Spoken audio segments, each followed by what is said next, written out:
Thank you, Mr. Chairman. Secretary, don't you think it was extremely reckless to mandate COVID vaccines for the healthiest and most unlikely to get COVID and kick them out of the service if they did not comply with a, although legal, crazy order from the previous administration? Don't you think it was reckless to require that those soldiers and Marines and sailors had to take that COVID vaccine?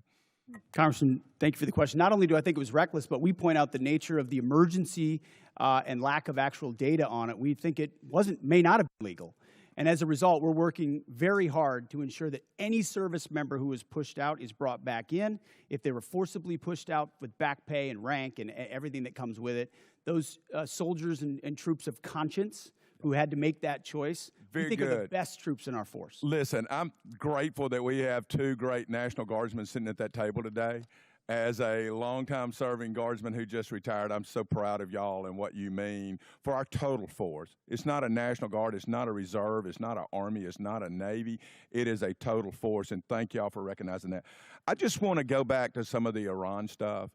I don't know, maybe they're in a different world than I'm living in, but from where I live since 1979, Iran has been at war with the United States, although we refuse to acknowledge it, whether that's Hezbollah, whether that's the Houthis, whether that is Hamas, whether that is trying to build nuclear weapons, exporting terror everywhere. I know for a fact when I was in Iraq, both tours, that EFPs made by Iranians killed our troops. I know for a fact that many of the munitions, I know for a fact many of the militias in Iran that were Shia-based were there to attack Americans at the willing knowledge of the Iranian government. Do you agree they've been at war with us and are still at war with us and the world since 1979?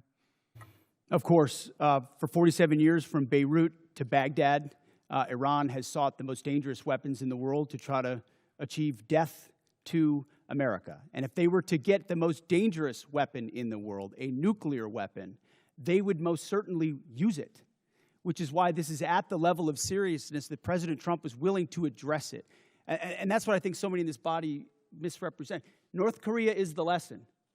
Everybody thought North Korea shouldn't have a weapon. Under the Clinton administration, they gathered so many ballistic missiles that their ballistic missile shield allowed them to blackmail the region and the world to say, we're going to get a nuke and you can't do anything about it.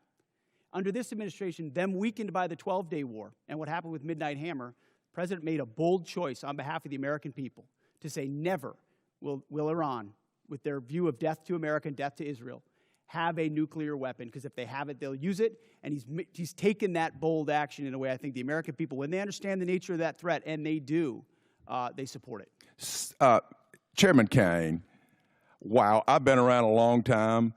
Can any other military in the history of the world pull off Venezuela, Midnight Hammer, and Epic Fury the way that our great warriors that defend and project power for our nation? Are you aware of any other nation in the history of the world that could have done that?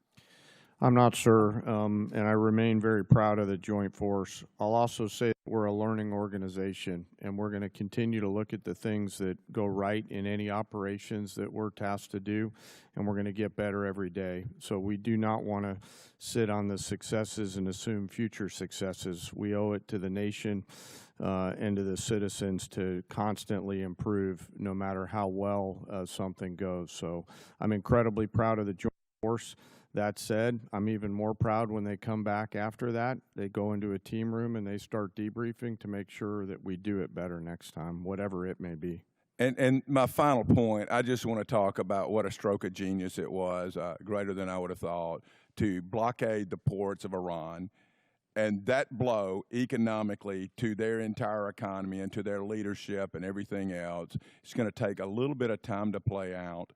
But that was so smart because it is more effective than any bombs, and those bombs were effective in Midnight Hammer. They continue to be. But until we kill their will to create a nuclear weapon, they will always be a nuclear threat because they've advanced far enough along. But that blockade was so important. And it amazes me now we're crying about high gas prices when they were $2 a gallon more just 4 years ago or 5 years ago under the previous administration. With that, I yield back. Support journalism you trust. Support PBS News. Donate now, or even better, start a monthly contribution today.